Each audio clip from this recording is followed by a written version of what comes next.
Dimitris Avramopoulos, former European Commissioner for Migration, former Minister of Foreign Affairs of Greece. Welcome, sir. Well, first of all, allow me to express my thanks to the economists for organizing this very important event, which is very timely and very topical. Thank you, Nectaria. Thank you, Dan, for that. Well, where are we? We are in the so-called Balkans. Allow me to start by telling you that I hate this term. For diplomats, they know very well what do we mean when we talk about Balkanization. Recently, I heard an American diplomat saying, let's hope that Middle East will not get re-Balkanized. So it is up to us to change it to Southeastern Europe. But Southeastern Europe is not what it was before, only this region. It is an arc that stretches from Austria to Middle East, as Ahmed said before. So it is a new, larger, wider space where a lot of things are happening. And this region is undergoing a profound transformation. We are living, ladies and gentlemen, through a period where uncertainty, and we all feel it, is no longer the exception. It is the defining condition of our time. From the war in Ukraine to instability in the Middle East, and from energy insecurity to the disruption of global supply chains, the international system is being reshaped before our eyes. And we have to be there present. The old certainties are fading, while new balance are still in the shaping, in the making. In this evolving and changing landscape, Southeastern Europe and the Eastern Mediterranean together are not anymore on the margins. On the contrary, they are at the center of these developments. Geography, once again, becomes destiny, but also a huge opportunity. However, with opportunity comes responsibility. Our region, our neighborhood, is called upon to navigate multiple pressures: geopolitical competition, energy transition, migration flows, and the need for sustainable economic growth. At the same time, internal challenges, governance, be understood as mere continuity, not anymore. It must be dynamic, resilient, and rooted in legitimacy. Economic progress without institutional credibility is fragile, vulnerable. Growth without social inclusion is unsustainable, and policy without strategic vision is ineffective. We must also recognize that we are entering an era where politics and economics are once again interconnected, deeply interconnected. Energy is no longer just a commodity that was the perception in the past. It is geopolitical tool, geopolitical instrument. Trade routes are no longer neutral. They are strategic assets. And investments are no longer purely financial decisions, and some still believe they are also expressions of influence. In this context, regional cooperation is not a choice anymore. It is a need.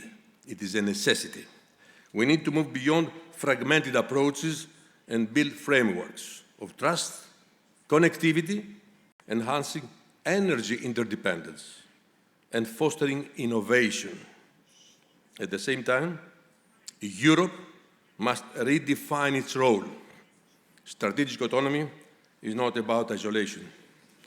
I witnessed it firsthand as European Commissioner, the beginning of the decline of Europe, especially in the years 2015 and 16, when we were confronted with the very first uncontrolled migratory flows and the security issues.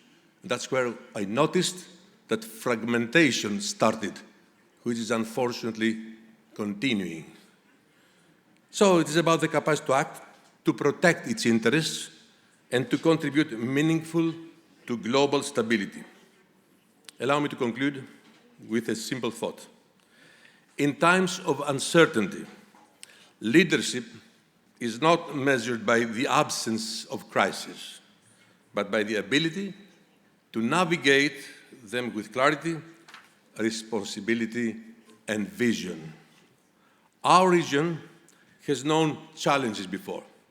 It is not the moment to refer to that, but it was the paradigm of division, fragmentation, and in some cases, of war. It has also demonstrated throughout all these years somehow resilience. The question today is not whether we will face difficulties, but whether we will turn them into new opportunities for a more stable, cooperative, and forward-looking future. Last word, we talk about the Western Balkans. To be frank with you, I don't know who invented this term, because for me, it never meant anything, whether we are a neighborhood of Europe or not. Something very important. Countries today are no longer drawn to the European Union and NATO primarily for prosperity and political symbolism. It was the case before. Today, they are drawn by security. After the Cold War, EU membership meant economic growth, as we all remember, higher living standards, and integration in the Western market. NATO membership meant political anchoring in the West. Now, the logic has changed. Russia's invasion in Ukraine and growing uncertainty about America's long-term reliability have made protection the central issue. We all want to feel that we are safer, and we have made this as the big priority of these countries. NATO remains the main military shield, no doubt about it, as shown by the decisions of Finland and Sweden to join, which was out of question some years ago. But the EU is also increasingly seen as a security community, offering political stability, institutional protection, and a mutual defense clause. This is why even wealthy countries like Norway and Iceland are reconsidering their distance from Brussels, while Ukraine sees EU membership as its most credible long-term guarantee. In this new geopolitical era, states seek accession less to become richer and more to avoid being and staying alone. Thank you very much for your attention. Thank you very much, Dimitri. Obviously, within this region, there is also not just cooperation, but there's also competition too, and in the energy sector, and everybody, to one degree or another, is pursuing their own interests. And in the context of what's now happening in the Middle East, fallout from the war, could we see a situation in which this could derail some of the very positive, momentum that we've seen in recent years, rapprochement between Greece and Turkey, very positive things happening there, other examples? Or do you actually see this conflict bringing the region together? So and how? This is the point. This is my question. I really am putting it again to all of you, just on this cooperation point. So concretely, how do you think we need to proceed? There is no doubt that it is the moment for the private sector to move ahead. Governments have done what they were supposed to do, but right now, given the new international landscape, they are not as powerful as before. They can pave the way for more understanding and deeper cooperation. Talking about the region, I get your hint. You are very diplomatic in your question, because we are in the Balkans, as I referred before. So the leadership of this neighborhood has to take up its responsibilities for the future of the region as a total. It is a neighborhood of Europe, as we said, but at the epicenter of this global crisis. It is an opportunity for the leadership to think and act in a more wise way. I have next to me a very good friend of mine, and when we say friend, I mean it. It's not diplomatic.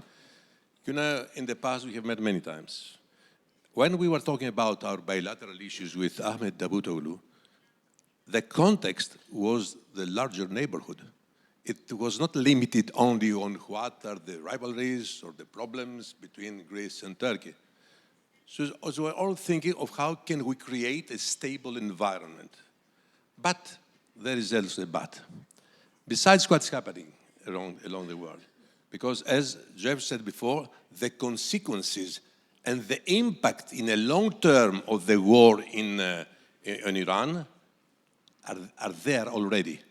Even if the war is finished today, the repercussions and the impact will be there for the next 5 years in energy, in security, in supplies, in agriculture, in everything.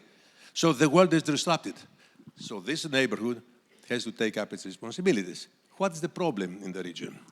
And this is, I have to share it with you. Why? Because this is the contribution to our discussion. Unfortunately, I see in the depth in our neighborhood the rise again of nationalism. And you know that the region has suffered a lot in the past. Even a world war started from here. So when I talk about responsibility, I talk about wisdom. And if we do something today, we share our experience, because we are all of us, a long time in politics. How can we contribute in shedding light on the responsibilities for the future? This neighborhood can become an oasis and a paradigm of peace and stability if the leadership shows the way. Thank you. Thank you, Dimitri. Thank you.